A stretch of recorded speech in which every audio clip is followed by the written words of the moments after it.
નમસ્કાર દર્શક મિત્રો, G9 ગુજરાતી ન્યૂઝમાં આપનું સ્વાગત છે। આણંદ લોકસભાના ઉમેદવાર મિતેશભાઈ પટેલે જનસંપર્ક સાથે સોજિત્રા ખાતે કર્યો રોડ શો।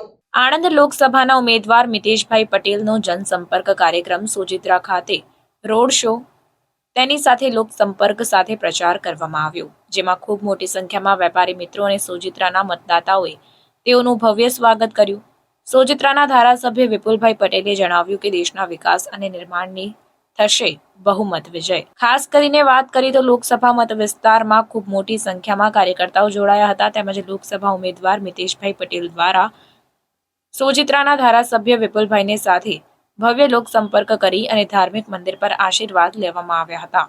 મિતેશભાઈ સાથે સોજિત્રાના ધારાસભ્ય વિપુલભાઈ પટેલ અને જિલ્લા પ્રમુખ રાજેશભાઈ, પૂર્વ ધારાસભ્ય અને અમૂલ ડેરી વાઇસ ચેરમેન કાંતિભાઈ સોઢા પરમાર સાથે લોકસભા મત વિસ્તારમાં ભવ્ય પ્રચાર રેલી દ્વારા લોકસંપર્ક કર્યો હતો। સોજિત્રા મત વિસ્તારમાં ભવ્ય રોડ શો યોજાયો, સાથે જ સોજિત્રા ખાતે મેઇન બજારમાં જનસંપર્ક કરી લોકોએ તેઓનું સ્વાગત કર્યું। મોદીની ગેરંટી મિતેશભાઈ, શું કહેશો? મત વિસ્તારમાં કેવો માહોલ છે? આજે સવારથી સોજિત્રા મત વિસ્તારમાં ગામડે ગામડે પ્રવાસ કર્યો છે। આદરણીય વિપુલભાઈ પટેલ ધારાસભ્ય, પૂરું સંગઠન સાથે અને સૌ કાઉન્સિલર સોજિત્રા મત વિસ્તારના સૌ સાથે અમે કર્યું છે। રાજુભાઈ બી જોડ્યા હતા, ઘોઘાભાઈ પણ જોડ્યા હતા, અને જે રીતનો માહોલ છે, આદરણીય નરેન્દ્રભાઈ મોદી સાહેબના 10 વર્ષના જે કામ છે અને દેશ માટે, રાષ્ટ્ર માટે, હિન્દુ રાષ્ટ્ર માટે એમણે જે કામ કરે છે, દેશની જનતાને જે રીતનો દેશ જોતો હતો એ રીતનો દેશ આદરણીય પ્રધાનમંત્રીજીએ આપ્યો છે। ત્યારે સૌ જનતાએ નક્કી કર્યું છે કે આદરણીય નરેન્દ્રભાઈ મોદી સાહેબ ત્રીજી વખત પ્રધાનમંત્રી બનશે।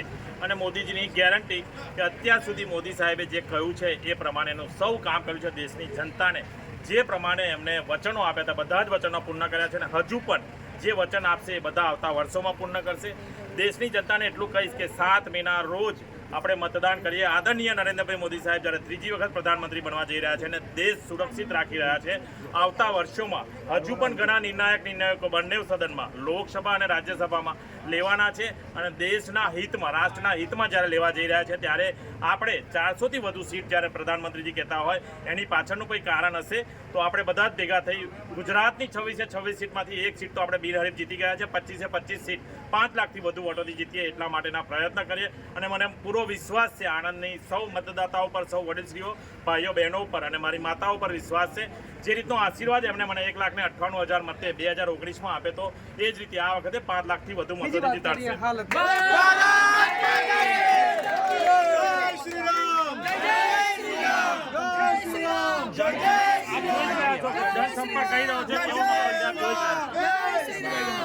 હાલ વાત કરીએ તો આણંદના લોકસભાના ઉમેદવાર છે મિતેશભાઈ પટેલ, હાલ અત્યારે એની જે સોજિત્રા ખાતે જે જનસંપર્કની જે મહારેલી હતી તે રેલીને લઈને હાલ અત્યારે આપણે સોજિત્રા વિસ્તારના ધારાસભ્ય સાથે વાત કરશું। વિપુલભાઈ, કેવા પ્રકારની હાલ જનસંપર્ક રેલી મારા વિધાનસભાની અંદર લોકસભાના ઉમેદવાર મિતેશભાઈની હતી, પરંતુ જનસંપર્ક રેલીમાં જોયું હશે લોકો નરેન્દ્ર મોદી ત્રીજી વખત વડાપ્રધાન બનાવવા માટે, આ રાષ્ટ્રનું રક્ષણ કરવા માટે, રાષ્ટ્રનો વિકાસ કરવા માટે, પ્રજાના પરિવારના કલ્યાણના કામોના ઉત્સાહિત એટલા બધા થયા છે કે આ વખતે આ વિધાનસભા અમારા કરતાં પણ વધારે મત આપશે। અને અત્યારે તમે જો વિધાનસભાની અંદર ગામે ગામ, હું તો આણંદ લોકસભાની વાત કરું છું, બકાબી ગઈ વખત 2 લાખ મતે જીતા હતા, તો આ વખતે 5 લાખથી વધુ મતે લોકોના મનમાં ડર અને શંકા કાઢી નાખે 5 લાખથી બકાબી 100% જીતવાના છે। બીજી વાત કરીએ આપણા મત વિસ્તારમાં કેવા પ્રકારનો માહોલ રહ્યો છે આજે, અને આ માહોલ છે શું મોદી સાહેબની ગેરંટી કે પછી 400 કે પાર? મોદી સાહેબની ગેરંટી અને 400 પાર બંને થઈ જશે, અને 2022 પછી વિધાનસભાની પાયાની જરૂરિયાતના કામો પણ ધારાસભ્ય ગુજરાત સરકારથી મંજૂર કરીને હું લાવ્યો છું, એનાથી પણ લોકોને પણ આનંદ છે। અને મોદી સાહેબના કાર્યો, બકાભાઈના કાર્યો, એનો ઉમેરો થયો છે, એટલે 2022 30-31 મતે જીત્યા હતા, તો આ વખતે અમે 5 લાખ મતે લોકસભા જીતવાના છે, તો 60-70 મતે વિધાનસભા જીતીશું।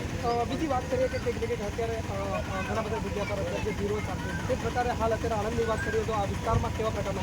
કોઈ વિરોધ નથી, વિરોધ કરનારા કોંગ્રેસ અમારી સામે જ છે, એટલે વિરોધ તો હોય જ એ લોકોનો, બાકી ભારતીય જનતા પાર્ટીના કાર્યકર્તાઓ, સમર્થકો અને સામાન્ય જનતા એ ભારતીય જનતા પાર્ટી નરેન્દ્ર મોદી જોડે છે, તો એમનું કોઈ આપણે નુકસાન? કોઈ નુકસાન નથી। અત્યારે મત વિસ્તારમાં જે કંઈ ક્ષત્રિય સમાજની જે કંઈ અત્યારે જે વિરોધ પ્રદર્શન છે તેનો કોઈ અત્યારે આણંદ ખાતે કંઈ આ પ્રકારનો કંઈ પડતો નથી, એટલે કે એનો કોઈ ડર નથી। ત્યારે આ વિકાસની વાતને લઈને જે ભારતીય જનતા પાર્ટી છે તે ચૂંટણી લડવા જઈ રહી છે, અને 400થી પાર જે છે તે વિજય નિશ્ચિત છે, તે પ્રકારની વિપુલભાઈ વાત કરી રહ્યા છે। હાલ અત્યારે સોજિત્રાની વાત કરીએ આપણે, આ કેવા પ્રકારે આગામી ચૂંટણીની રણનીતિ? ચૂંટણીના ગામે ગામમાં બકાબેનો આજે મારી વિસ્તારની અંદર બધા 84 ગામનો પ્રવાસ પૂર્ણ થયો છે અને હવે આગામી સમયને બકાબેન અનુકૂળતા હશે તો આવશે, નહીં તો હું ખાટલા બેઠક અમે મારા કાર્યકર્તાઓ ગામે ગામ ખાટલા બેઠક કરી અને બાકીનો જનસમૂહ જે રહ્યો પૂરો બાકી રહ્યો છે પૂરો કરીશું.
Thank you.